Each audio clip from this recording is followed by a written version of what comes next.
Revelations.Unveiled.Detroit.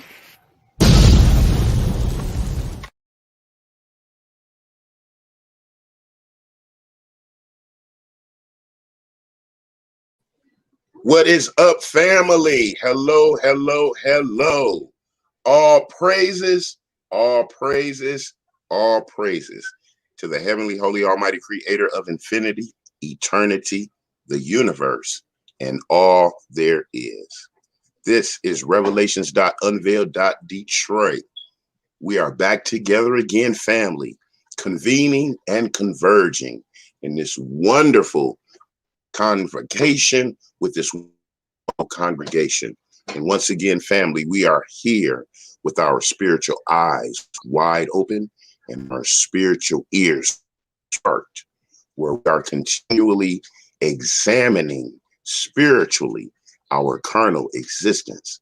And family, we have a wonderful presentation this evening where we will be reviewing, unfortunately, once again, some of the pitfalls, the actualities, and the results and circumstances of the curses that have beset us as the holy people and family as we gather in our zone of love, comfort, safety, warmth.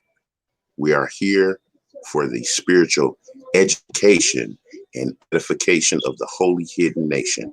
All praises.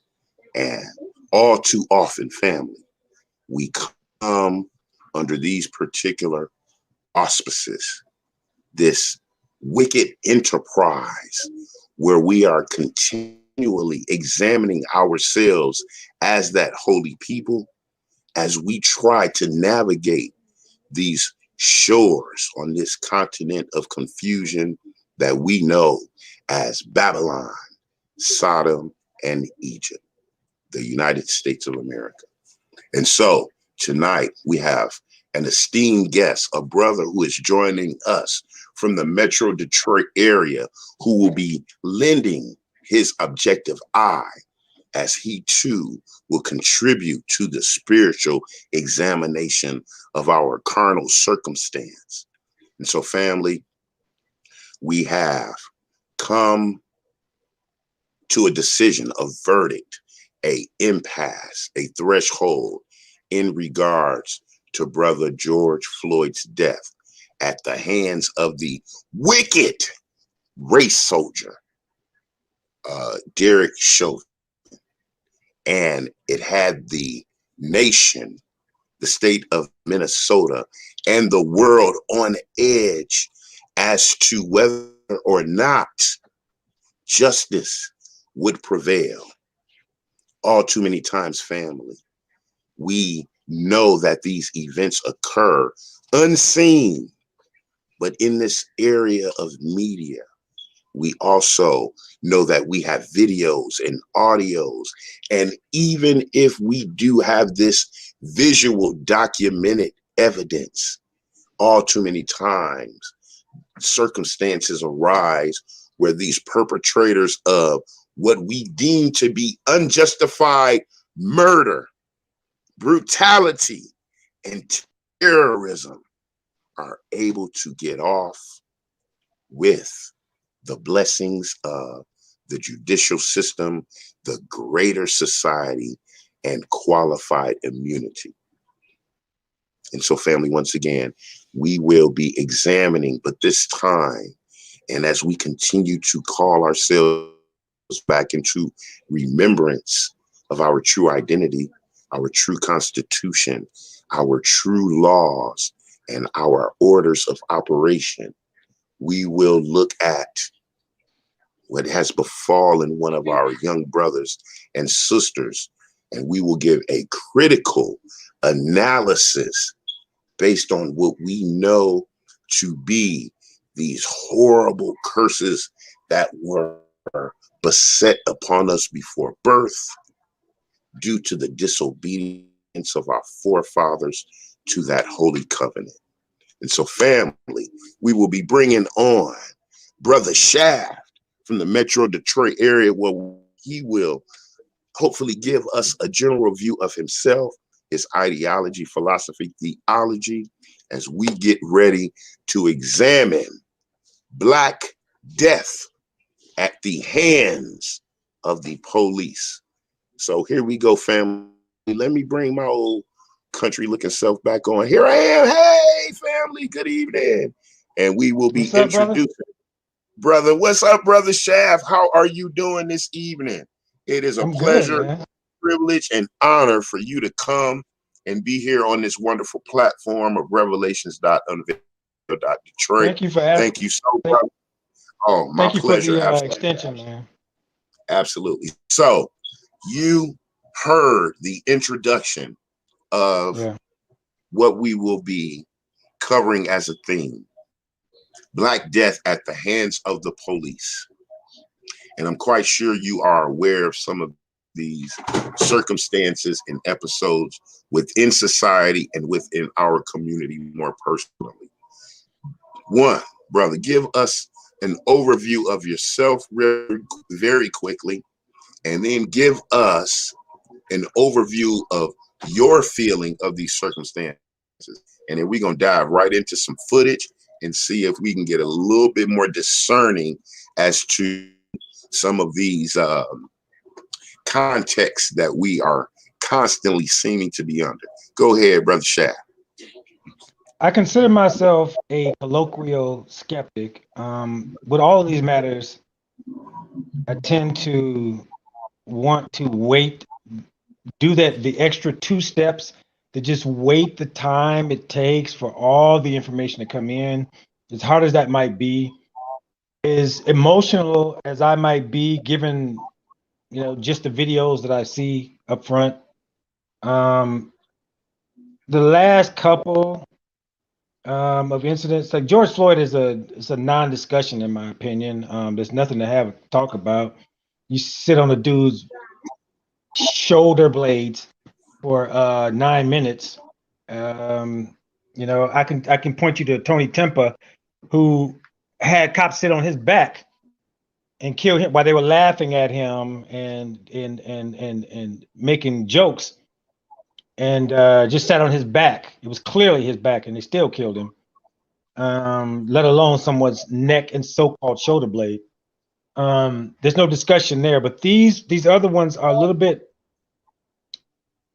more vague and opaque and oblique. The young lady, I saw her rush out, knock it. She tried to stab one. Go ahead. Before we go there, we're going to look at that footage in detail where we can do a little more dissection. Okay. Now, what I want to do and see, here's something that I wanted to get an objective opinion about, because under self-examination, which is if I point at you and make a statement, there's still 4 fingers pointing back at myself. So are you pro-police, for the blue line? Are you skeptical of the police? Are you indifferent? What's your position there? My feeling is different from what I think is most important, which is the objective opinion on all this. So my feeling is, police, I'm not a fan of, but putting myself in their position, being objective under their circumstances, say, I have to remove emotion from that, being objective, and say that I am ambivalent, and I wait till as much information can come in as possible. And then some of these situations just kind of tell the story up front. Okay. So you want to stand on a full story before the rush to judgment, most likely from, the initial footage that most of the time we get. And then 2 or 3 days later, we get some more fuller detail. That's correct. So I think the biggest issue we have with all these so-called, I think they're not, I don't think there's a Black community. I think there are Black communities. And I think we all see things differently. Yeah. We see things differently and have different perspectives. And we have different mentalities and slight different intercultural. There are intercultural differences. My words, my phrase, intercultural differences. So Saginaw is different from Detroit. Flint is different from Detroit. Saginaw is slightly different than Flint, for example. Um, so I would like to wait. I have to wait because typically what happens is someone gets killed, they happen to be black, and then everybody marches right away. No discussion, no contemplation, no wait for evidence, all the evidence. They just immediately assume. And that, I don't think that's a good thing. Excellent point. So, being that we are formal, having a over 10-year relationship, and we know police officers personally, within our association, we understand the scope of their work, and with that personal relationship, of course, we care for them. So in our position, we have to have an added layer of evaluation. So thank you for that standpoint. Let's go in and review some footage regarding the first case. Up there go that wickedness right there we were speaking of, that Derek Chauvin. No question about that. But just going back to that, why was it still so much unsurety regarding his verdict, you think? I don't think there was anything unsure. The defense's job is to obscure the situation, right? They want to make it as cloudy as they can possibly make. That's all. To me, objectively speaking, they were just doing the jobs, but there's no discussion really. We did what we were supposed to do, which is part of what makes this a great country. Is you prosecute people to the full extent of the law. They have their time in court, and they have to have someone to defend them. But in my opinion, and they did the best they could do. In my opinion, shit. I mean, they did the best they could do. He was on fentanyl. You know, he was a crook, a bully. I mean, they did everything they could do. That's separate from cutting off a person's intake of oxygen and so long that you kill him. So that there's no discussion really. But they did the best they could do. That's all I have no problem with them guys. They just did what they did their job. Yeah, and that carbon monoxide thing was new. I hadn't heard that before. But that's a good Possibly one had though. a. I was like, oh, that ain't bad. I mean, if you throw it all against the wall, that was a good one. All right, family. Mhm. So let's get into reviewing this material regarding Mr. Daunte Wright. Want to take a Yeah. look, may have a little bit of a news story here, and then we're going to dissect the elements and to see if what we feel is how we should feel based on what we see. Right. So here we go. Definitely my disclaimer is, let's see how this connection works, and we're going to wait till all these buffers go through. The details. Brooklyn Center Police released this body camera video when police say an officer intended to use her taser and instead accidentally shot her gun, killing 20-year-old Daunte Wright.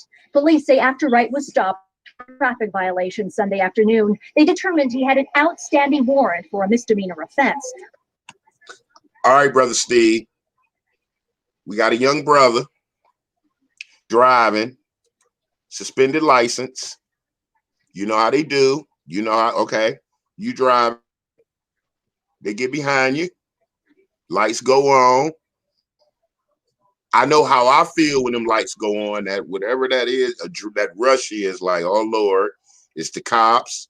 This could be the last one right here. This could be it. Yeah. Yep. Hey, hands on the 10 and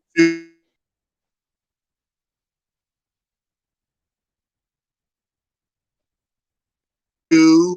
You got your seatbelt on. And so you want to wait to see, what the orders, permission to take my, all these things running through your mind. So we got a high level of caution. Now they done ran the brother's license, found out he has an outstanding warrant. We at the point here where we outside the car, getting ready to be detained. So now we have an officer that is physically with the gentleman here, and right there in the scope of the camera, we see two hands. So we know it's two officers here. Now, in this position, are you caught? Do you give it up? Are we done? What's the protocol here for the young brother? I think the best response to that is absolute humility, and you put you be as timid and as, if it is the case that if you're black, you're more likely to get shot, you need to act like it. You need to act like you know that. You don't, if it is the case that cops are killing so many black people so much, you don't put up a fight. I don't understand that. You just be like, all right, yes, sir. Yes, if you want me to do a break dance, get out the way. I'm a windmill, I'm gonna do a hairspin, and then you do until we handle our business once they screw up. You don't act up at all under those circumstances. Now, got it. there's no way she should have shot him and or No. somehow. Hold on. Okay. No, I'm there with you. You hit a threshold, and we right here where you're saying, young brother, it's done. There's no fight. We're gonna go ahead and go, do this process. So let's continue. Police began taking him into custody. There were, and as Wright tries to get into his car, the officer can be heard yelling, "Taser, taser." But the police saying the officer fired her gun instead.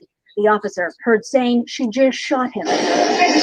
Police never finding a weapon in Wright's car and calling the incident an accidental discharge. This appears to me, from what I viewed and the officer's reaction and distress immediately after, that this was an accidental discharge that resulted in a tragic death of Mr. Wright. The car continued to drive for several blocks before crashing into another car. Wright was pronounced dead at the scene, despite paramedics trying to save him. There's nothing I can say to lessen the pain of Mr. Wright's family. What I can do is convey my deepest sympathies to the Wright family and be transparent with the information I'm aware of at this time. Overnight, protesters took to the streets. At least 20 businesses were reported. Okay, brother Steve. So we got to the point where the young brother was at the point of being apprehended. A scuffle, would you call it a scuffle? An evasion. He tried to get away, get in the car, and drive off. So this is where everything comes to fruition. And the question is, was he wrong? Yeah, he was wrong for reacting the way he did, but that doesn't, yes, he was wrong for reacting the way he did. Yeah. Okay. Now, once that snowball get to rolling down the hill, it's only going to get bigger.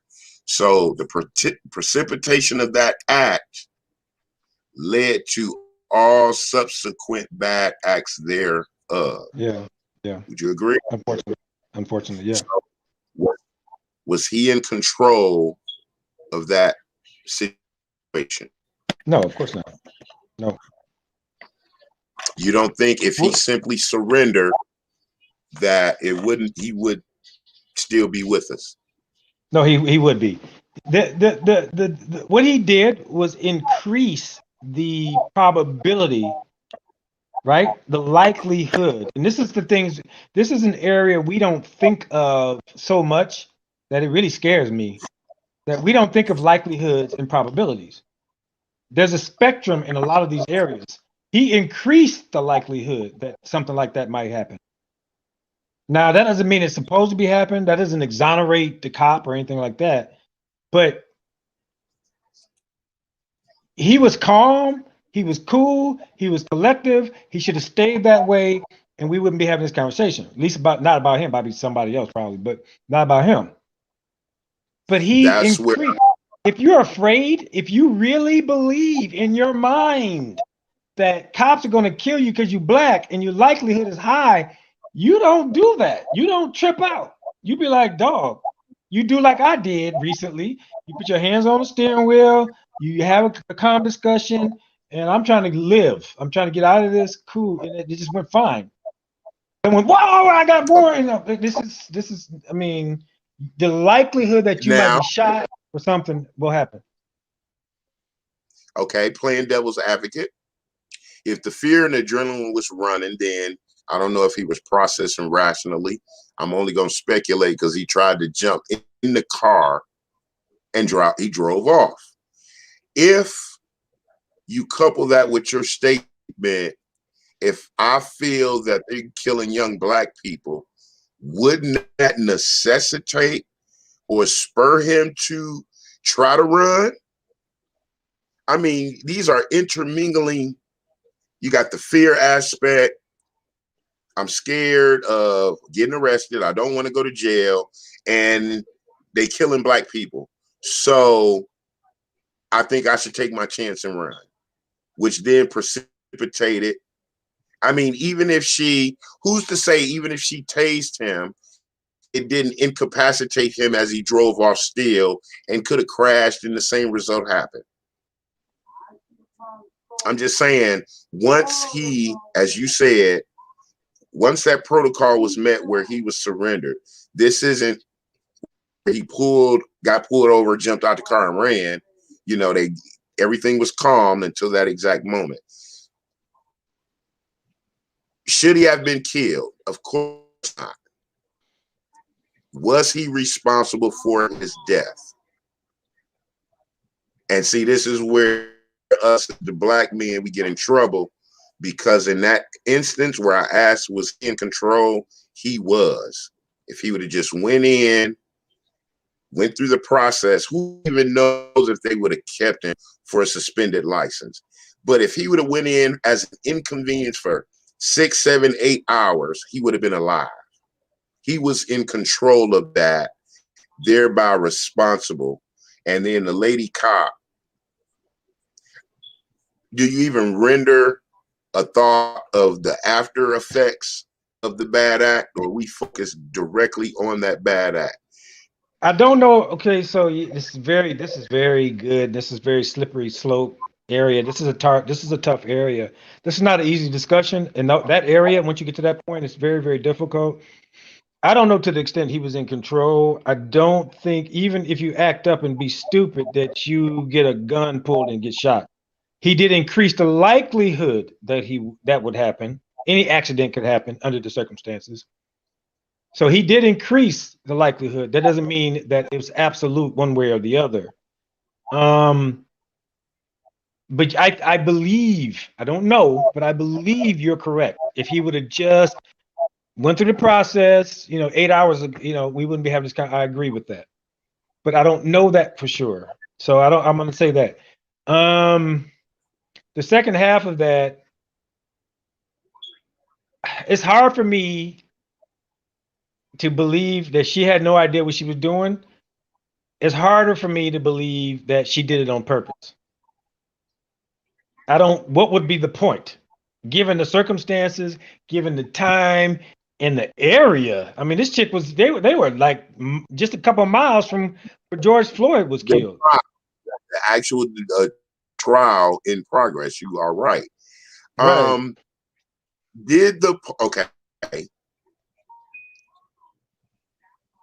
She resigned.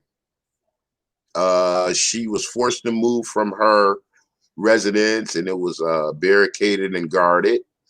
She was charged with manslaughter. I don't have a thought on her on that action. I think with a 26-year police career, it's so much within that's a lot. Yeah. It's a tough spot. So Now, in terms of what should be learned from the brothers, what the each one teach one, what should we be communicating to the young brothers? That was an example. Yeah. And you know how you felt on a recent interaction. I know how I feel. That fear factor, bruh, is the fear factor, bruh. I think that's the X factor, because depending on where you are, even, you know, if you're clean or not, if you feel a hostility or unsafeness with a cop, and if you're sitting at a stop and you felt that unsafety and that fear, would that make you drive off and look for a more well-lit public area to deal with the cop for your safety, which will make the cop think you're running? Or how do you handle your fear with this interaction? It's just you, one cop shows up, then 2 more cop cars show up. That fear factor is the X factor that's determining everything. What should we be teaching? Is there something to be taught? Are we learning something? We would have to look, because I think we make a mistake by saying, okay, and I hear this all the time by the media, and they're just wrong. It's clearly logical. It's just sloppy thinking all the way around. You can't compare necessarily one area, let's say Minnesota, to New York cops, how they gonna respond. People keep forgetting these aren't the same police following the same rules under the same circumstances. And they make the comparisons in juxtaposition all the time, and they're not the same. They're different cops in different areas doing different things and responding different ways as different people. This is very, very important. What do we tell the brothers? If it is statistically the case, all we can do, if it is the likelihood or probability that if you are smooth and calm and cool and do what you're told regardless and get through it until you leave, and then we can come back at these people if they did something wrong, you do that. You stay calm, you do what you're told, and you respond in a way that they ask, and you just do what you're told. If that is highly statistically safe, then that's what you do. You don't bug out with, 15 cars show up and then you start bugging out. This is probably obviously not the best way to react, right? So that's how we do it. That's what we tell them. Well said. I'm hoping that we can augment some of this behavior before we continue to see these particular episodes. Now, I wanted to look at some of the reaction to Bryant's episode, and then I wanted to get some what you think about it. So let's take a look at some more footage. I can't see any of your footage. Is it just video? Is it just sound? I'm on the share screen. Is the screen up for you?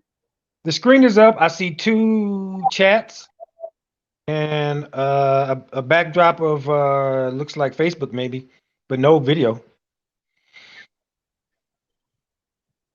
Hold on. The Minneapolis area saw another. I don't see any video now. Night of anger.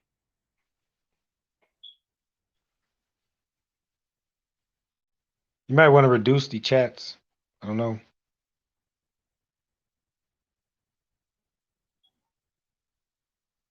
Do a quick. There you go. X out your chats.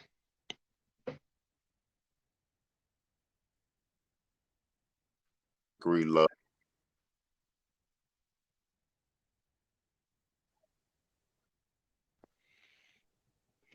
You see the buffer. Another night of angry protest over the killing of Daunte Wright, the unarmed black man, just 20 years old, Sunday. This is new video into us overnight. Fast canisters and flashbangs and hundreds of protesters who had surrounded a police station and defied the release of an officer's body cam video that shows the fatal shooting. Footage they're going to play some of that right as they try to I see no arrest him video. on a warrant. She's going to use her No video? taser, but instead she pulls out her gun. Okay, let's see. I'm here. You're here.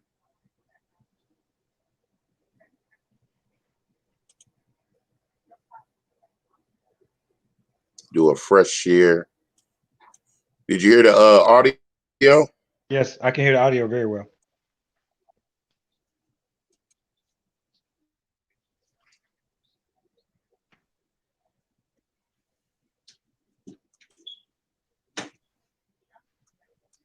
You could see the tabs. That was, maybe I didn't share the right screen.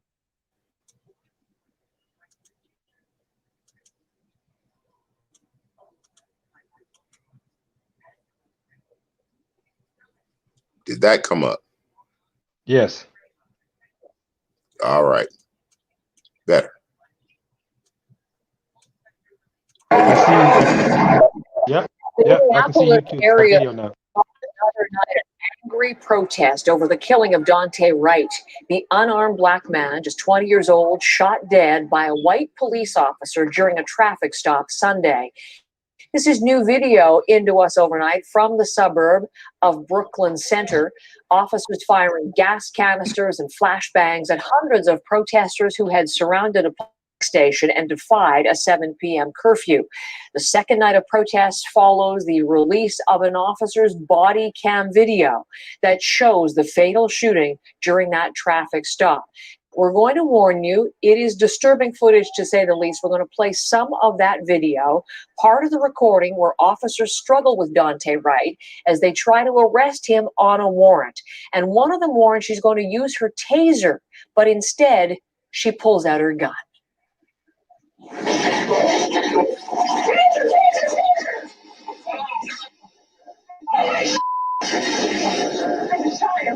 It is my belief that the officer had the intention to deploy their taser, but instead shot Mr. Wright with a single bullet. Daunte Wright was 20 years old and the father of a 1.5-year-old son. The officer who killed him is identified now as Kim Potter, a 26-year-old veteran of the force. Okay. I wanted to highlight the protests. We got brothers and sisters out there in the middle of the night. Police are out in force. I heard explosions. They were talking about fire and other damage. Now, if I couple that with how I feel about the incident, and then I look at this, my question is, and it sounds horrible, why are these people out there doing this when my critical examination puts too much responsibility on the young man himself to warrant this activity?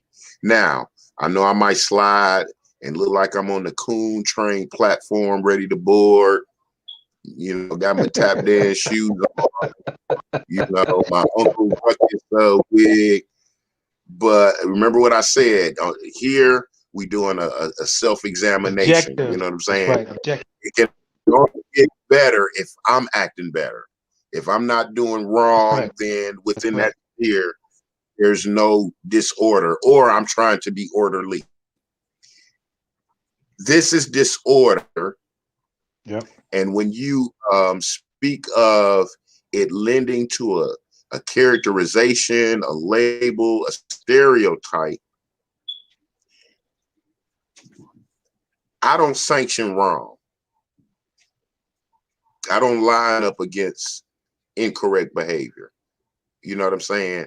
So this here is a little bit too much in terms of, I understand the anger and whatnot, but like I said, I put it back on the actions of the young brother, and it's part of the overall sentiment in that area. What you got to say about that, Brother Shaq? I think, like I said before earlier, you have to do the hard work. And the hard work here is the extra 2 steps, where you think 2 steps further of what could possibly be the case, and the waiting until all the necessary information comes in. The more information you have, the more accurate you can be in your assessment. And unfortunately, right now, if someone gets shot or hurt or killed or what have you, and they happen to be Black, and it ain't just Black folks, it is the progressives in general, in my opinion, lend it to racism immediately. I don't know what you would expect certain people to do under certain circumstances.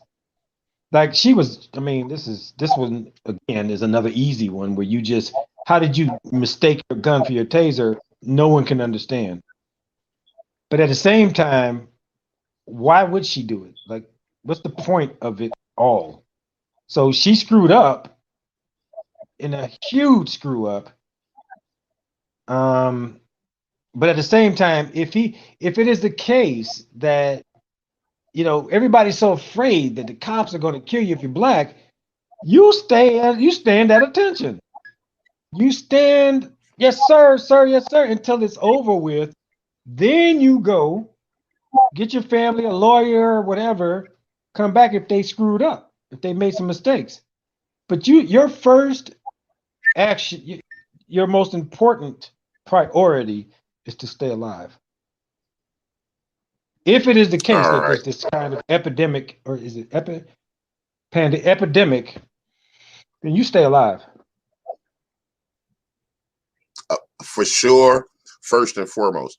Do you recall the story of the Army officer who was Yeah.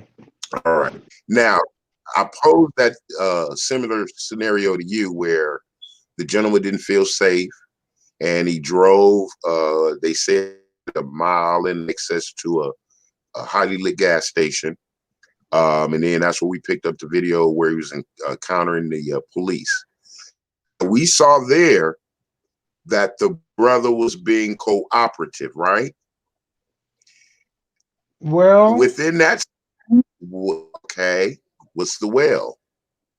I give him a B, I give them an F. Well, I said cooperative, which precipitated a well. So I recall the hands being up. He didn't do exactly what they asked him to do. And I'm not so sure he should have done what they asked him to do. That's why I say that. Like, Okay. They were asking for a lot and overreacting but we don't know the whole story. But if it is what they say it was, and I only have to go on that information, I may need much, much more information. But all I have to go on is what was provided for us. He appeared to. Sorry, go ahead. He appeared to. Go ahead. Here, I would have only been slightly different reacted, because there would have been, like you said, a fear factor along with everything else. People don't understand, and I'll say this, and people keep asking me, and it's important for me to have discussions with white folks more than it is Black. They don't understand how we think every stop might be the last stop. They don't get that. They don't get how it feels. So I'll give you the situation I was talking about that happened to me. It's probably been a year and a half or so. I was in Indiana. I had a friend of mine say, yo, I'm going to show you downtown Jefferson, but it's a small town. After you get off work. You never been? No, I ain't never been. Okay, let me show you. So we go down. My supervisor teased me about this. This individual teased me about this. So this was the second time she saw me do this. When I come to a stop sign, I go 1,000, 1,000 before I pull off. Because I know the police looking for any damn thing sometimes they can find. So I do. It's after work. I go pick her up. We go downtown. And I'm every stop sign, 1,000, 2. She's laughing at me, teasing me. You're doing it. You're doing it. She's texting her friends. He's fucking doing it. He's doing. Next sign, 1,000, 1,000 before I pull off. I pull into a, she said, that's where we're going. I pull into a, I don't know, a parking lot. This car pulls up really fast behind me. I said, did you see that car pull up so fast? I said, did you see that car pull up? She said, no, what are you talking about? Boom, cop gets out, runs up to the car, boom. Get out of the car. Whoa, whoa, whoa, whoa, whoa. Get out of the car. You ran a stop sign. She is in shock because 1,000, 1,000 before I pull off. So she loses her mind. Now, it's important to say this person isn't white or black. Neither. So there's no bias there. She just goes, what the? I said, I took 1 foot, step out of the car. I put both my hands on the door, pull myself up. I say, I don't think that's correct. That's not right. No, you blew past that stop sign. I said, I'm absolutely sure I did not blow. She was, she's like losing her mind. I'm going, chill out, chill out. But the reason is because 1,000, 1,000 before I pull off. So he's embarrassed. Long story short, he's embarrassed. He gets back in the car. Well, just be careful. He gets back in the car and he pulls off. She's looking at me going, so that's why you count? I said, yes. This is, I've been here before. You talking, this doesn't happen to you, obviously. The worst road driver craziness I've ever seen person. But me, I have to be extra careful because they don't understand what it's like to feel like every stop might be the last stop. So, entonces, I went back to work. I told my supervisor. He laughed because he teased me about my 1,000. He just didn't understand that these are the precautions I'm willing to take so I don't get in a situation where the last stop may be my last stop. When I told him about it, he was clearly upset. And a colleague said, do you think they did that because you were black? I said, I have no idea. I'm not willing to jump to that conclusion because the only way I can tell is if he came to me and said, you know why I pulled you over, right, darky? That's the only way you can, you don't know. It might have been case that, shit, he had a quota to meet. He had 2 hours to meet it, and here I come. So I don't know. I would have to watch him for months to see if he's just an asshole or not. Go back to the part where the car pull up, he run up and tell you to get out. There's a millisecond, some seconds, and some time before you're actually out of the car. What is on your brain?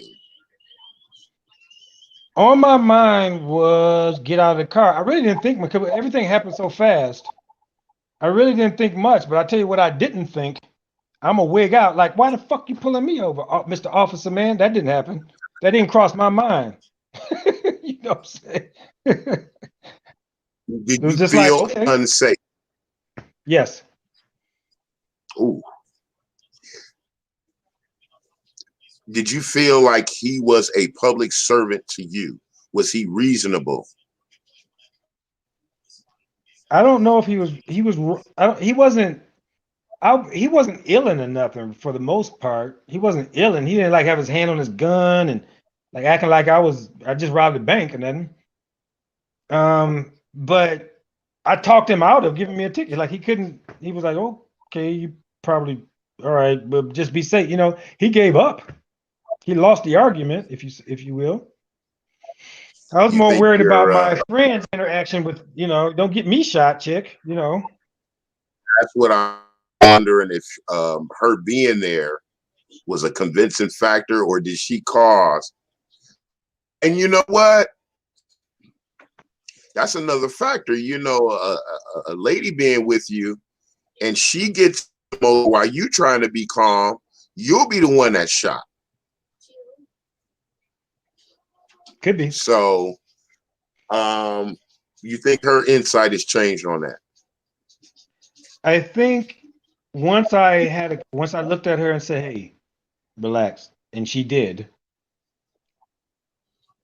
everything was much better. she was about ready to fizz, ready to go off. She was ready to go off the handle, if you will. But I was like, hey, this is simple, sir. You're wrong. And my friend here was just teasing me about how I was waiting too long at the stop sign before I took off. Blah blah blah. And he was convinced. So I won that discussion, but I didn't trip. I didn't wig out. I calmed her down. I calmed him down, and that's the way to do it, in my opinion. Okay. Were you resentful? Are you resentful? I am not. I'm not, because I'm good. I got out of it. It's over with. Okay, good deal. That's probably an all too common situation. And is it given your mature demeanor, your education, that would allow you to remain calm and rational, to just speak to the police? Because like you said, the fizzing out, the wigging out, I think they move in these with that speed and quickness you said, the hollering, the opposing orders, and all the disorientation to make you make a wrong move and justify a little bit of some. I think there's something to be said for wow. that. I think there's something to be said for the way that most police officers I've experienced are fantastic at the interaction. Some of them are not. And those are the ones that make you feel the most uncomfortable, because it appears that they are trying to get you to make mistakes. My thing is that why aren't we the groups that are so cool, calm, and collective that they can't push us to that point?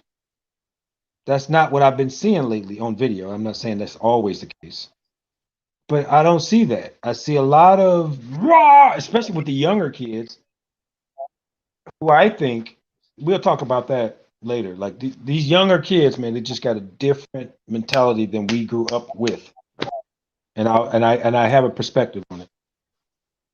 Well said. And with that being said, let's go over and look at the tragic events that befell Miss KhiaBryant, where she lost her life.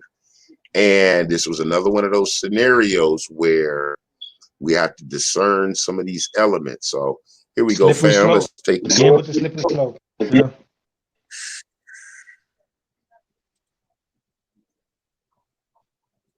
Let me know if you get this.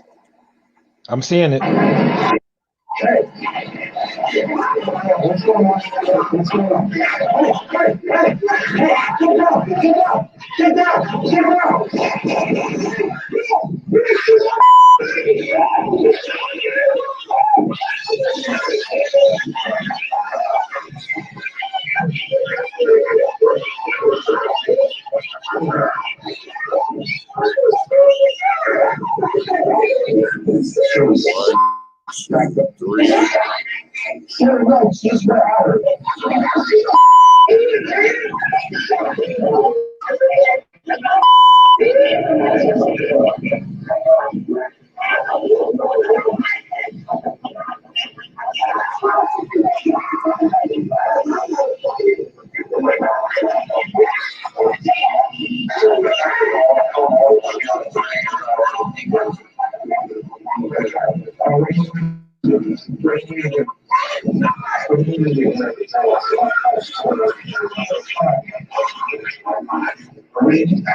All right, that was a snippet of the footage, family. Somebody labeled it, gave us some slowdowns, and some of the emerging information on the story is the young lady this was a foster residence, and she was there with her sister, and they were there to attend some birthday festivities, and some type of a disagreement occurred in the house. A scuffle broke out. It came outside. Wasn't she the one that called the police too? I will have to substantiate that. Yeah, I think she was the one that actually was on the phone call and said there's some girls here, and she was literally the one that called the police, I think, eventually or at first, which is it's so sad. It's such a tragedy. That whole situation was such a terrible tragedy. So much pain, so much suffering. So at the beginning of the footage, we saw where the police arrived. Yeah. We saw multiple people outside, and from some other footage I saw, it was a fight. And one of the young ladies I saw, she fell on the ground. A gentleman off to the right side, he kicked her. The officer, he tried to kick her. Yes. Right. The officer engaged them and said, "What's going on?" At that point in time, he saw the two young ladies against the car. Now, only because he was there or we weren't expecting to see it, he saw the victim, Miss Bryant, with the knife. On the subsequent footage slowed down, we were able to see she had the young lady in pink pinned against the car, arm extended with a knife. Right. At the time, the officer charged 4 shots. Right. We saw the young lady in the pink swing off to her left and escape the area, and Miss Bryant fell to the ground. The other parties off to the side that were in the scuffle, they all now came together, because when you saw Miss Bryant on the ground, there were 3 officers there. They were off to the right, and then we started to hear the, "Why did you do this? Why did you do that?" Now, tragic situation all around, as you said. It's just a mess. It was just all bad, man. Young women, and then the older looking gentleman as well. So this is who's kicking at the girl on the ground, who it looks like she tried to stab first and missed. Then went after the young lady in the orangish, pinkish jumpsuit, whatever that was, after she realized that girl may have it was a better opportunity. That's what it looked like. So she knocked the one girl. The cop pulls up from all the perspectives I watched, and the young lady, appears that she tried to stab her. It looks like, I'm not sure, but that girl somehow gets out. She falls down. She rolls over, and it looks like she's going to go for her again, but she notices the girl in the loud pink or orange jumpsuit and say, "Wait a minute, this is a better opportunity." Goes for her, has her arm extended, and then the whole time the cop is like, "What's going? Whoa, whoa, whoa, whoa, whoa!" And it's kind of like that, and he boom, boom, boom, boom, 4 shots. Miss Bryant falls over, slides down the side of the car, and I don't know if you watched all perspectives, but it's super duper sad. They run up on her and like, "Are you okay?" Like and you can hear her last 4 breaths, like a wheeze. And it's awful to hear her take her last 4 breaths, take her last 4 breaths. And they pull her out and they try to resuscitate her. It's a complete mess. And another cop comes up and separates all the groups. He separates the people who were in the fights from each other, like one in this cop car, one in that cop car. Then they yellow tape the area, and then so it's a terrible situation. So this is a clear episode. This is well before we get to the tragedy. We have a clear episode of disorder in this household. I don't want to say community, but in this household, we have multiple parties engaged in fisticuffs, physicalities, dangerous weaponry is brought into it. We have older parties, so teenagers on up. where was the order and structure of this gentleman, as opposed to separate the Yeah, that's party? what I thought. He was the oldest. He appeared to be the oldest person there. He's kicking at the girl rolling around on the ground that she missed the first time. He could have pulled that off. Soon as the girl got shot, he's the one doing the most talking.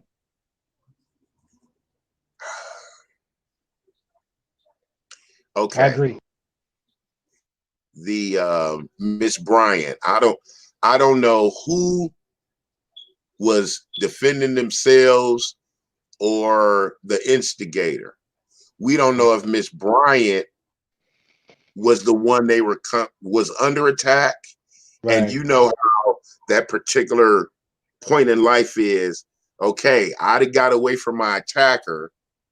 I now grab something to defend myself or subdue my attacker. At that moment, the cops show up and see me, I end up dead. The attacker who pursued or instigated, they can tell the story now that I was always the bad guy, even though I was actually the victim. Yeah. Is she a victim here? The man who was there, what's his level of responsibility? Yeah. The victim was a minor. What would make you get to a point where you would pick a knife up and there's no other reason for you to do so but to cause a mortal injury? I think these are good questions. I think the same questions that popped up in my mind.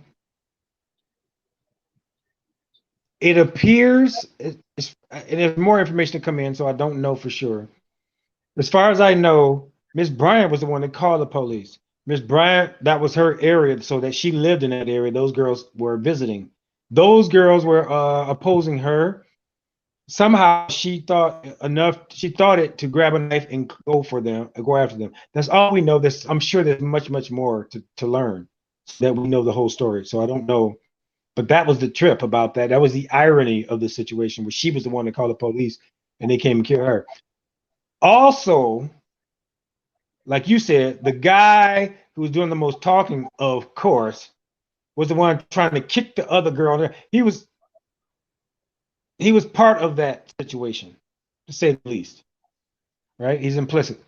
The third thing is, like I said before, if we are so afraid of the police, if they are such bad murderer, killers, slaughterers of black folks, you called them and knew they were coming. You heard them coming. You saw them coming and nothing stopped you. You're not afraid of the police.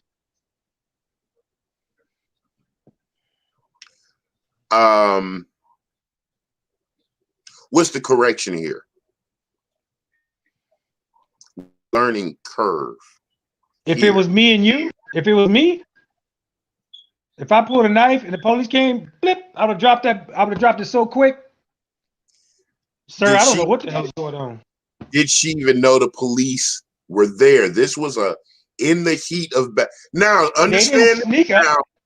Remember, you can hear sirens the whole time. The body cam of the cop who shot, he caught the girl fall. The grown man kick her. Those two, the man knew they were there. He did not stop his physical assault. That young lady actually can file assault charge against him with body cam evidence. I agree. So now, engaged in the heat of battle, he didn't stop to not kick her when the cops showed up. She engaged with the young lady a little further down, didn't stop her drive to, best I can say, is mortally wound. I mean, it was too much frenzy and emotion there that there wouldn't have been a mortal wound if she executed that stab. I agree, man. She would have probably killed that girl. Now, I mean, she was like in motion. Now, what you just said, she would have killed that girl. If that was your daughter or your niece or your cousin or your friend or your soror, I mean, it just we can Now we bring in a new element. Now the cop is there. He's made that assessment, and he's now discharged his weapon. Was he wrong? As a police officer, he wasn't wrong. No, I hope I can be convinced of a different discussion, a way he could have stopped her from killing that young lady. So we have to say, what's the likelihood she would have followed through? And that woman, you don't think to yourself, and you can't. Well, she might have been stabbed, but maybe she lived. Maybe she. That's not a discussion. She would have most likely went through with that move and stabbed that girl. Who knows if it would have been mortal or not? Now, if he shoots her after, you got two dead people. You don't just have the one. You got one she stabbed and one. Police have to take into consideration in a split second how dangerous this individual is and how much damage they may do. So that she may have stabbed her, then went on to stab the girl on the ground that the dude kicked. Would have been watching with no problem until the police showed up, apparently. That's two people. Now. Okay. You know what? I'm going to take us into an area where we're going to, step another step down into that abyss of self-examination. That was some wildness out there. That was some disorder. There was some lack of discipline. I dare say some savagery. Do I color that all with somebody trying to defend himself? When we go back, we find out it was all about an argument over a clean bedroom or a disorderly bedroom, right, whatnot. Right. Something still. Is this a layer of substantiation for the stereotype that befalls us as a community?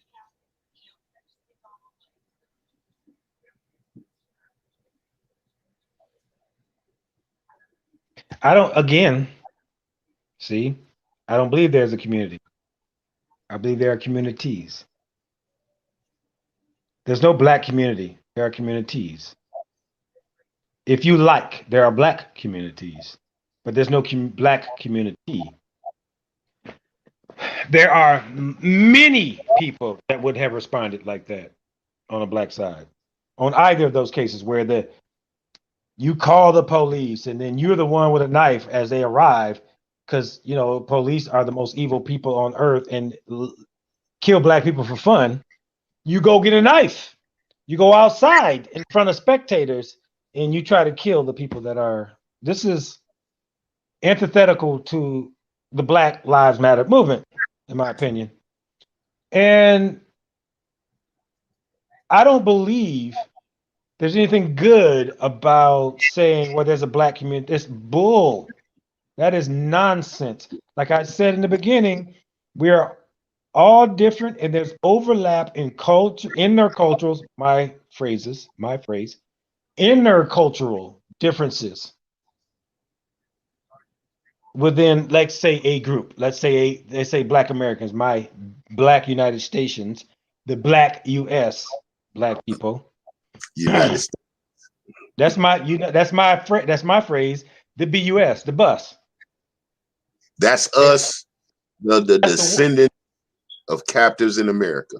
There's the Black United States, the people from the United States that are black of Black African descent or African diaspora, separate from all the rest of the groups, only in that I can make that connotation, right? I can make that distinction to have this kind of conversation. I don't know if you know, but the rest of America hates for us to call ourselves America as if they don't exist. So our brothers and sisters, Colombian, Mexican, Puerto Rican, Dominican, Ecuadorian, Canadian, have a problem with us calling ourselves American as if we are America by ourselves, and Canada isn't America, and Central America isn't America, and South America isn't America. They have a problem with that. So I try to figure out, to be fair and correct, more accurate, us, me and you, and the folks of us that are the grandchildren of the United States, the Black United States of Americans, and I call it the BUS. That's just for now. I don't have a better title right now for us, but that's my label. I understand the communities part. Yeah. You know, brothers in New York got their slang, they swagger, they flavor. But even their own way of looking at things that is similar to them. Right. You and I are closer. You from Detroit, I'm from Saginaw. We are still closer than somebody from Toledo or Cleveland because we're from Michigan and we're closer. And there's some interaction and overlap between Saginaw and Detroit, or Flint, Saginaw, and Detroit, or something like that, right? Battle Creek, I don't know, Grand Raggedy. Is there a general BUS experience? Are we subject to a general BUS stereotype globally? Yes. Okay. Now, given that historically the policing agencies were born out of slave patrols, and it just refined and enhanced the institution up until today, do you think within their training that global stereotype is how they interact with us from beginning to end? You know, it's the disorder that we saw in the video, the being wild, old men not being able to control this area, the protesters, Black Lives Matter, all of these things swirl under that banner. Is this the platter that, you know, these police meet when is this why we catch all of that? Or what we perceive to be the worst end of the police baton? Good question. I can't speak for every area. I do notice, being well-traveled myself, that there are differences, again, man, per environment. Like, so for example, I tease you Detroit cats and the Detroit white people, right? For example, Detroit black folks and the WUS and the BUS. I jokingly criticize, you are special in your own way. And all of us that are not from here notice it. You don't notice it. You think you are correct. You think you are, you know, like this is normal. It is not. Like I've told my Caucasian friends in the donut, which I call everything around Detroit, because Detroit is the chocolate city, the original chocolate city. Around it is just where all the white flight happened, which is separate from a lot of cities in itself. And they all resent their white flight, the white people do. So their grandparents and their fathers and dad and moms are all angry and whatnot because they went to King and now, you know, it's all black. You know, and I'm like, what the hell I got to do with me? Just because I'm black, they assume that I'm from Detroit. That's how ignorant they are. And they assume we're the same. We think the same, but you have your own experiences between the two of you, for example. And you think that is the way the world is. Not. We are special in this US, let alone the BUS and the WUS. We are special in our way of thinking. You can leave here and go to Canada, and they cannot fathom the way we see the world. They can't fathom it. And I know that because I spent much time in Canada, year after year after year. The only woman I've ever been in love with was from Canada.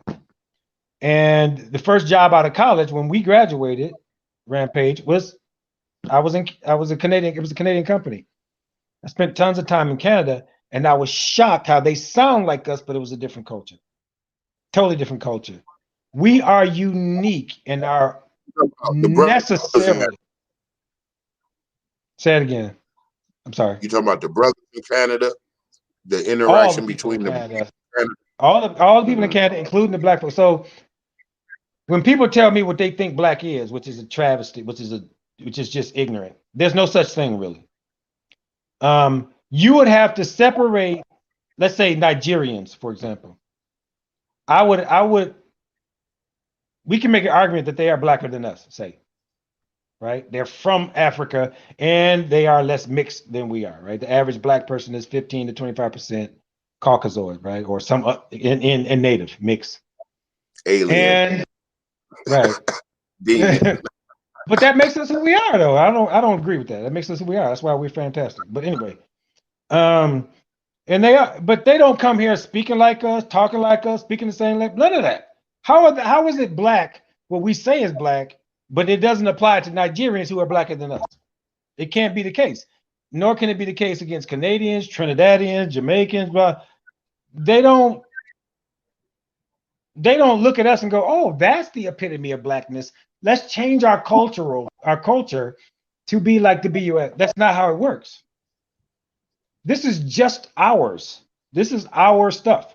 That's all. It's not black. It's just our stuff. If you want, you can make a good argument for BUS black, but you can't make an argument for black. There's no Ethiopians going, "Oh, I want to walk this way, talk this way, eat this way, blah." What? Ethiopians be like, "You ain't black like me." And they've told me on multiple occasions. Wait a minute, bro. Okay. You going through a spectrum of blackness. Okay. So you know I changed the subject a bit. you know Nigerian, right? Yeah. What's the conversation of blackness with the Nigerians? My experience with the Nigerians that I've talked to that are educated and went to school with me, and when they're relaxed, when they look around and there's no more black folks around and they can be themselves, they tell me, "You ain't black. If you're African American, then what the hell am I?" I've had an Ethiopian come at me that way. I've had an Egyptian come at me that way. I've had a Moroccan come at me that way. And I've had a Nigerian, multiple Nigerians come at me that way. They're correct. We're not. We're not what? If they are black and we are black because of what we say black is, which excludes them, then who the hell are you to say they black or not black or you're black? Where the exclusion come in at? Huh? Where's the exclusion you talking about? So it depends on what you say black is. So now let's say for now we've digressed from the original conversation.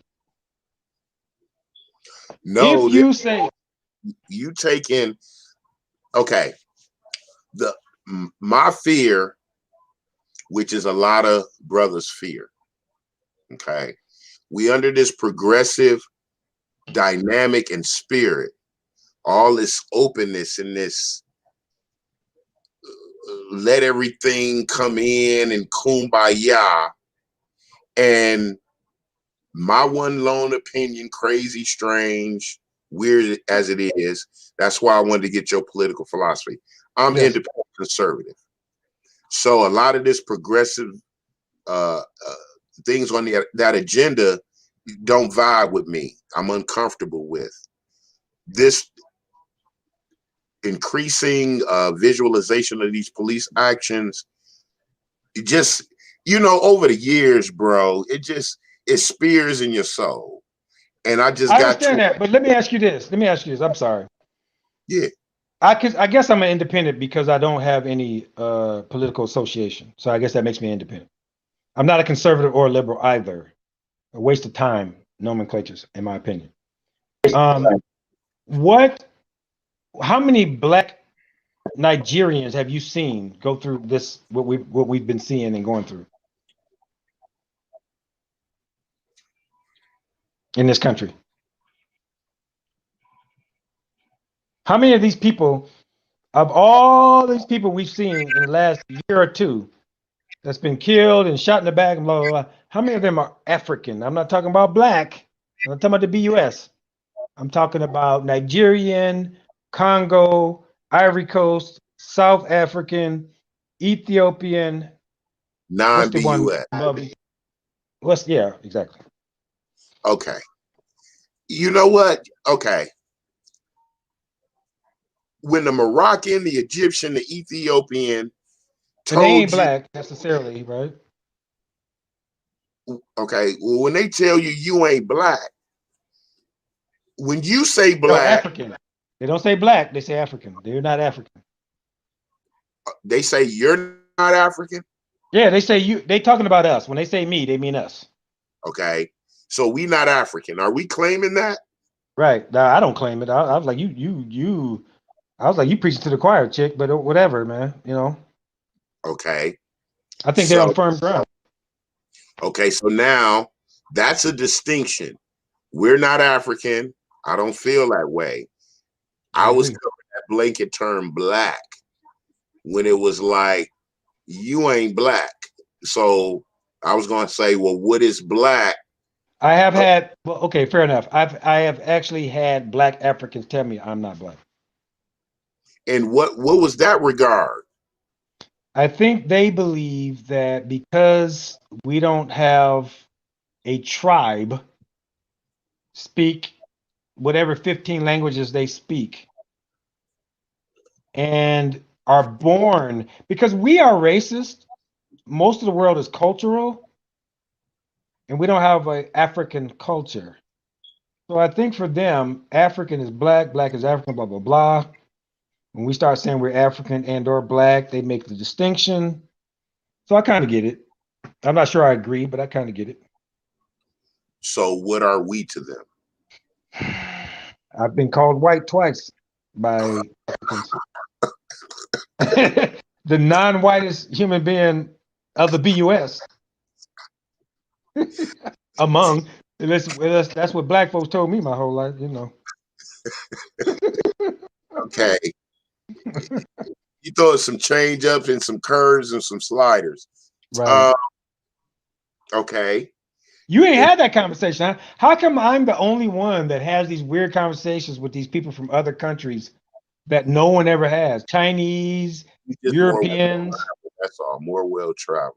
Yeah. But now we go back to that question in these episodes. Why aren't we seeing Nigerians and Gambians and Ghanaians and Ivory Coastians in these getting shot in the back, getting beat I don't down? see that though. I don't see it. So is that cultural? I want to know what the data is on that. How many of black folks are being killed that aren't the BUS? Like how many are, you know, that's a good question because then we can make a better assessment. There may be something we're doing. You know, this is everything that we can find out about these situations is very important. Okay. You know when we do wrong. I know a lot what we do wrong, but We looked at a couple situations where we could distinguish definite wrong behavior. yes.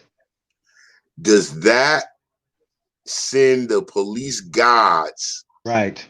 over to the area to put that thing on us? I think what we need to, I think our purview, Rampage, to me, the discussions that need to be had aren't being having, and I'm loving this discussion that we're having right now because it's a very important one. No, it doesn't give the police. Here's my perspective. Police were United States wide. They said we're gonna call them the PUS. The police United Stations. No. The When puss. you no, can't do that. I think they need an enema. And I've thought that for 20 years. I won't go for the racist thing, black or white. But y'all need it, because per the data, you seem to be killing white folks and black folks the most. Now, I don't know what we're doing. I mean, maybe we're mental. And if that is the case, it needs to be discovered and studied. Black folks and white folks get killed the most, almost the same. There's something wrong with that. Why aren't Nigerians getting killed and Asian cats getting popped? There's something there. There's a there. And we need to study that. I'm going to throw some speculations out. Now, a lot of that is the yip yip and the rah rah. And on their side, I'm a thing on, you know, being accosted in quotes by the police is a violation of their privilege. And you know, we see some of these interactions where we looking at these people with the police interaction and we saying to ourselves, oh my God, if we did or said that, you know, we would have had 5 knots or 10 shots all over us, whereas it's a minor inconvenience on their part. Then on our side where we could do everything you said, remain calm, remain rational, and you still seen episodes where we ended up in some scuffle. So I'm like, one could feel it's a violation of privilege. And then on our end, our existence could be a violation of their privilege. I mean, when we assess these grosses of episodes, I mean, we get real dark with these speculations. And I'm just thinking, you know, based on the stereotype, the wildness and elements in the culture, they wait for us to do something to come and be rough and manic and terroristic. I know, but how much do we lend to that idea? How much do that's what I'm saying. Yeah, that's the culture. That's the culture of wildness and disorder, the direct actions of us. When we, okay, do we know better? Yes. Do we do, or are we doing better? Better than what? Well, the knowing better means, as you said, if this is a police interaction, let me remain calm, cool. Let me be clear. Let me be unthreatening so I can make it through. I want to survive. Should we even have to feel this way dealing with a public servant? That's the conditioning for me to feel that way instead of this person coming up to me to find out if I'm okay. Yeah, there's something to be said for that. I feel. I don't know to the extent it's true, but I know what I feel when I'm pulled over. I know what I feel when a cop comes up to me. I know what I feel when I see the brothers on you know, whatever newscast or what have you. I know what they probably feel. But under the circumstances, those two last things we were talking about, where you got the older gentleman who was supposed to be the one, like, hey, he should have been completely minimizing all of that. Instead, he's kicking at the one girl she tried to stab first. And he wasn't stopping her from stabbing the girl that was up against the car.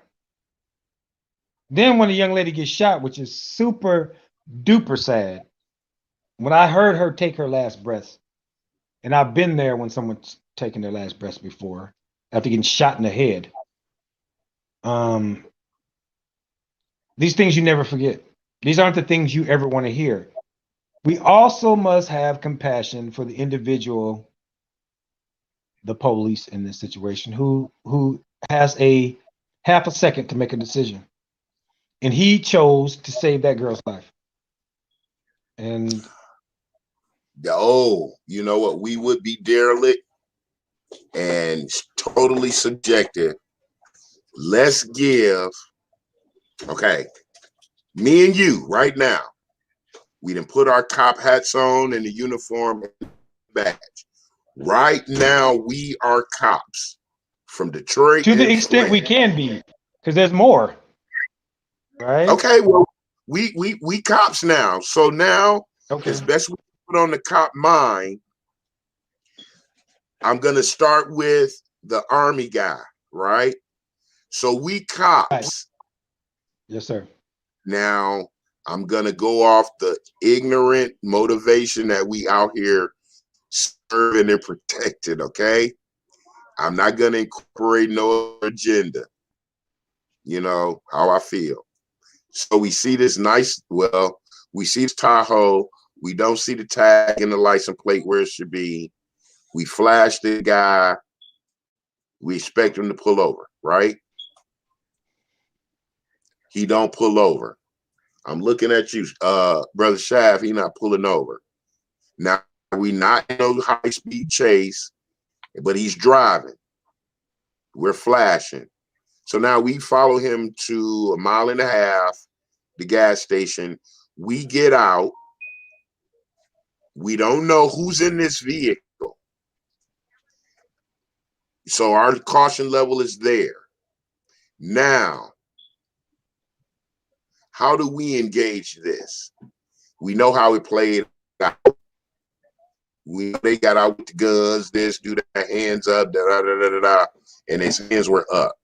We're cops. How should we be feeling? If I look at the, well, you're talking about us, so I am assessing the situation, assessing the environment. First of all, there's the call that was made, and there was a distress call, right? Wait, what are we talking about? Which one? The Army lieutenant. Right. Okay. Sorry. Army I lieutenant. apologize.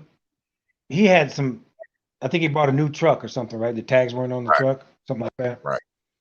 And I don't know the whole story. We're gonna have to wait to get to the whole story. But from what I saw, there was total overreaction from the police. Now we get out the car, we just go, did you just buy this car or something like that? And he goes, yeah. I was like, where'd you get it from? It's right there down the street. We go, okay, hang tight. We just check and damn, the gang, it's over. Go do something else, in my opinion. Okay, now he didn't took us on this little 1 mile trek. Are you mad about that? I am suspect, right? I mean, I'm confused. If you good, then why did it take you a mile to pull over? All right, my man said it was dark. He was scared. He wanted to get to a lit area. Is that reasonable? Don't blame him. It's reasonable to us. Yeah, we cops. We cops. We flashed him. We want him. We flash him. We expect him to pull over, right? Yeah.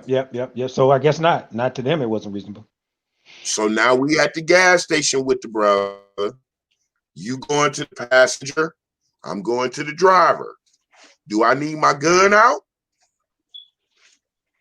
I don't know. I don't know. What I do is I'm cautious. We both cautious. All right. Given in our minds, this dude should have pulled over 10 blocks minimum ago. A half a mile ago. You still there? Yes, sir. Okay. So now we are out. The man has his hands up. You know what? The situation is out of control because of the so many opposing orders. So I can't play a cop because when you look at it, you see the confusion. Hands up, take your seatbelt off and get out of the car. what should I do? I'm scared. That's why we even up here at this gas station. I I'm mean, scared. it's hard to say what you should do versus what you would do. So for me, I'd be like, oh, let me get out the car. Okay, hold on. I'm going to reach for the door latch. I'm going to open the door. Are you okay with that? Yes. Okay. Then I would have just got out the car. However, I don't think he's necessarily wrong for not getting out the car because this dude seemed to be losing his shite. He's just So there's the he's yelling and screaming. I mean, this is just, I would have been there's scared to the death. element. There's the element. So there's a segment of a society that says obey the law, right? No matter what, yeah. Your personal biological reactions are unconscious. This officer is hollering and belligerent, thus increasing your fear. And in some of that fear, you freeze. So at least he froze where his hands could be seen, but they were continually saying, get out of the car, get out of the car, in excess of at least 10 times. Was he in violation for not getting out of the car and saying he didn't want to for not being safe? I don't know, brother. That is again, very tough, slippery slope that unfortunately, and I hate to say it because it's a cop out to say it's a black thing, baby, but we know we know how he felt. You know what I'm saying? It's a kind of a cop out, right? Because we don't explain ourselves to the rest of the world. But at the same time, we know what he was talking about. So it's a tough one, man. I don't know the right answer. And then, some of the post commentary was, well, do cops respect the military? And does the military respect the cops? Because he didn't stop for the mile-long ride. He didn't get out of the car for the 20 times they said. He didn't take the belt off. They had to mace him. They pulled him out of the car. A scuffle ensued. So where did the wrong begin? Did the wrong begin when he did not stop? Because that is what do they call that? You disobeyed an order. Yeah, but that's another thing for Not me. flag. That's a problem. Yeah, but You get behind the car, you don't see the tag, and we flash them. Our expectation is they pull over. Worst case is they take off. This guy drove 30 miles, 1 mile to the gas station.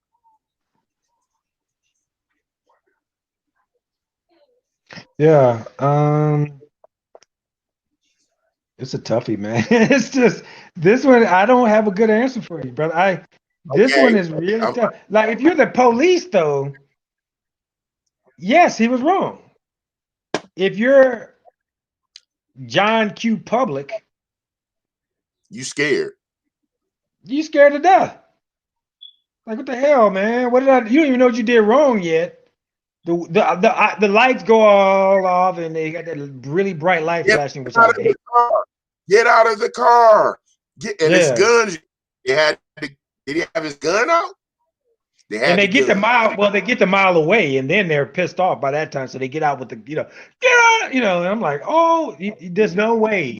This is just bad. It was all bad. Here's the question to you. Here's the question to you. You're out of the car now, and you've hollered for this person to get out 3 times. How do you feel?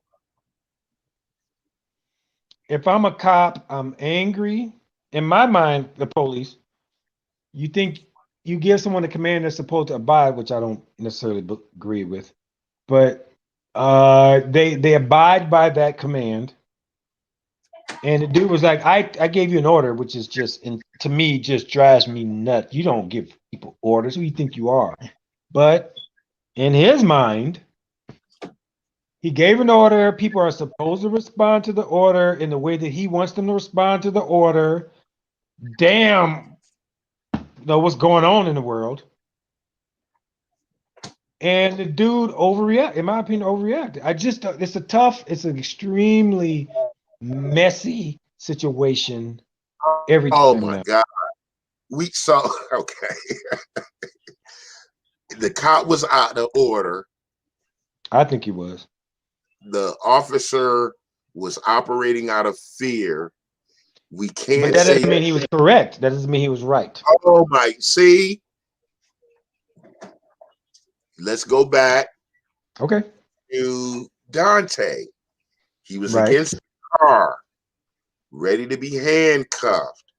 Your car is over. Let's handle this business. Right. But instead, you jump in the car and take off. And now Try to it's take off the shot a and then he takes off. Yeah. so what are we under? Obey the law or self-preservation? You're Self-preservation. asking questions. I think many times you've asked questions that aren't all there is to ask, right? Right. You ask eyes or old kind of conversation or questions, but they're not that simple. So you say, is it this way or that way? Instead of there's a spectrum to be considered. And what's the likelihood that we can increase a certain reaction or not? So, for example, Daunte should have did what he was already doing and followed that path. We wouldn't be having this conversation probably. He increased the likelihood that something would go wrong when he's tried to get away and got all goofy and shit and jumped in the car and was like wigged out and tried to take off. Now he increased the likelihood that something would go wrong, let alone him being shot. Okay. So that happened. That's a different question than what did he do wrong or right or what? He increased a likelihood that he would be harmed, or did he decrease the likelihood that he would be harmed? The brother, the officer driving the car, did he increase the likelihood or did he decrease the likelihood that he would be harmed? He increased it, unfortunately. Oh, okay. I don't know. Your fear is not okay. So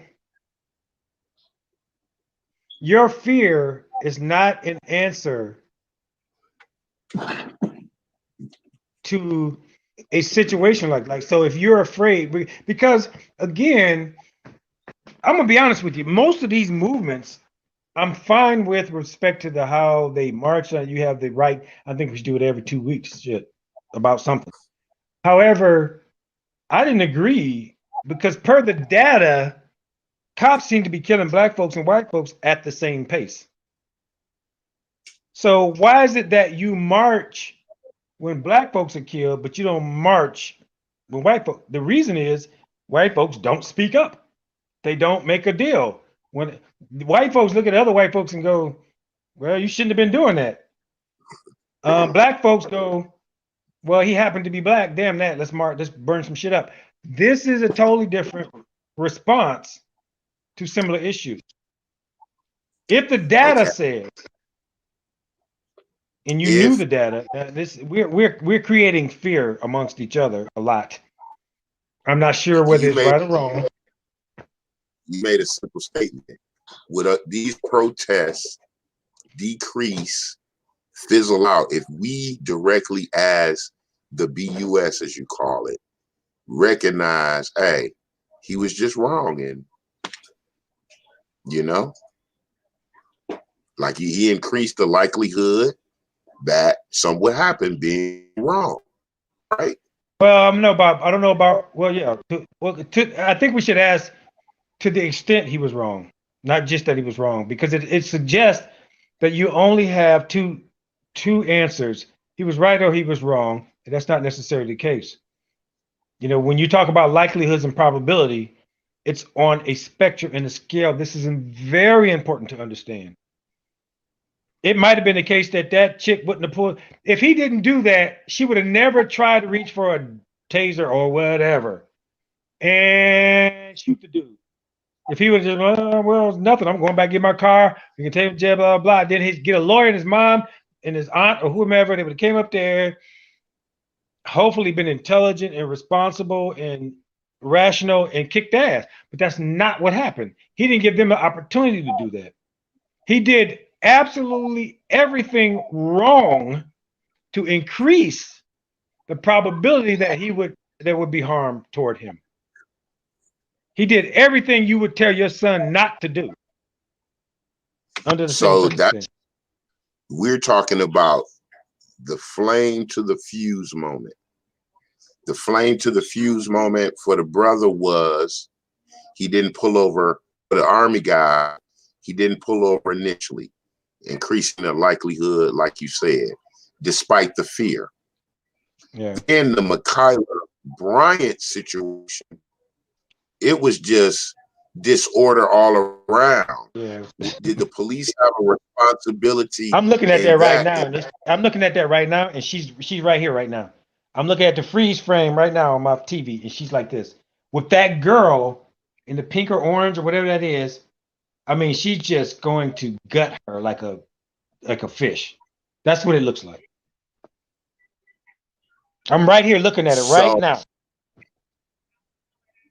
I'm at this point with that situation. The officer reduced a primary threat and saved a life as a result. Tragically, besides that gentleman there, I know there was another adult there, and the question is circling, why is she in a foster situation? Why isn't she with her mom? You know, the whole blaming the victim type of thing. But those other grown people increase the likelihood of this by not de-escalating and having order right there on the street. So that was the fuse to the fire point, and everything else from there. I mean, it's ridiculous. Why isn't nobody saying that old man need to be going to jail? I agree, man. I agree. I'm like, dude, you can see him kick at the girl. Like, yeah, I agree. He's got responsibility. I agree, and so us in the Metro Detroit area, to BUS, African American, Black, whatever you call us, men, are we? I don't think the officers. I think the activities, as you said, and I'm a stay on. That's going to be a thing. Your behavior, your action, increase the likelihood of a tragedy. Is that fair to say? yeah. Because once that train get to rolling, you can't stop it. So once the fuse is lit, you can't stop that bomb. It's gonna go off. And in your personal situation, there was no fuse lit. There was a stimulus. The cop ran up on you, came at you with the boo-boo, but still, you know, even though right, I didn't bug out. I didn't trip out. I calmed the lady that was with me down. She was Asian American. I don't even know if she's American. She was Asian. She didn't like the situation. She was like, what the I mean, she was just tripping out. I calmed her down. I said, sir, you're incorrect. The reason she's acting the way she is because you're just teasing me for counting down at the stop signs. He seemed to be fine with that, and he said, well, you know, have a nice day, and he kind of left. I mean, he didn't say that. I'm paraphrasing, but that to me is the way you respond. You don't, oh, I got warrants, and just take off running, because you might get shot in the back now. I mean, you're gonna get shot. And black cops shoot black men too. Why are we pretending it's just white men? Asian cop, everybody. I'm gonna tell you what's going to happen. This is my prediction. Black, all the brown people, Asian, Puerto Rican, Mexican, are going to start shooting black people all the time because of the positions they put themselves in, and they won't have any guilt white folks are going to blow their brains out from now on because they're the most, we put so much guilt on them for doing what they're taught to do, which is wrong, in my opinion. It needs work, I should say. They're going to be like scared to do. I've seen this. I can show you. I will send you video of white cops afraid to respond to black people while the black cops come over and cold cock the black people, knock them out cold, beat up the kids, the women, the men, anything, because they don't have the guilt, because we don't hold them responsible. We only hold the white people responsible. So all the other people will not be in check. It will be the same for us. We won't grow as a society, as the communities, because we don't critically criticize our own. We only criticize the white folks, and they will get better and better and better, more civil and civil, because we hold them to a much higher standard than the people that killed. I got like 5, 6 members of my family all murdered before the age of 25, and you could profile the person and it would be the same person in each case, young black males. And we don't do that. Uh-oh. And family, this is in Brother Shaft. This has been Black Death at the hands of police. Yeah. We will be coming back, hopefully with your gracious and pleasure, family. I'm going to let Brother Steve take us out and take us home with this question. Brother Shaft, Yes, sir. are the police against black people?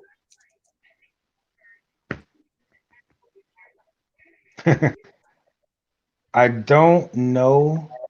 And I guess that's why we all have fear in our hearts when the police pull us over, because we don't know. I don't think most cops are this way. I don't think most police are this way.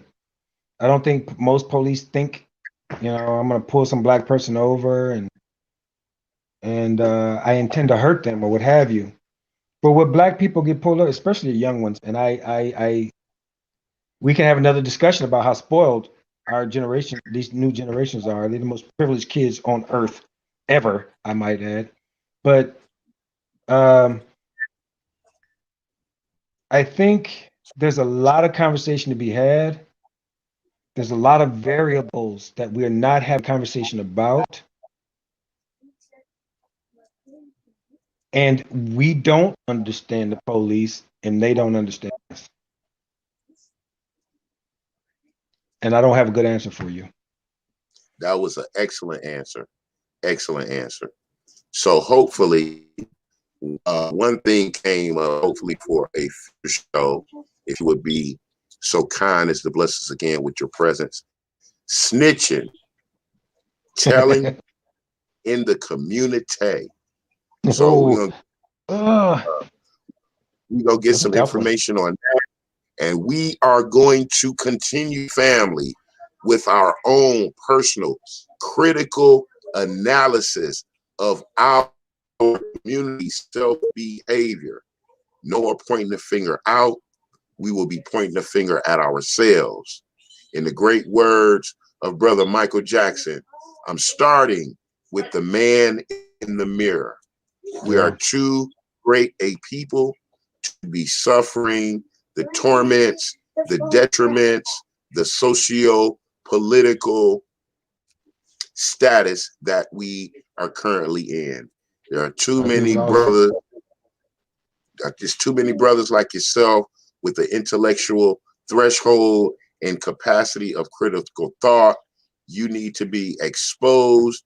Your thoughts need to be heard. The young brothers of our community, we need to put some of this trap music down, pause some of these video games, and get some of the depth and wisdom of the young brothers that walk amongst us every day.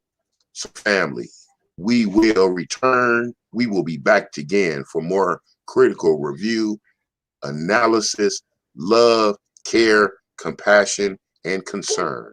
And I agree. As always, at Revelations.Unveiled.Detroit, I love you. I love you. I love you more, man. I love you. We will return, family.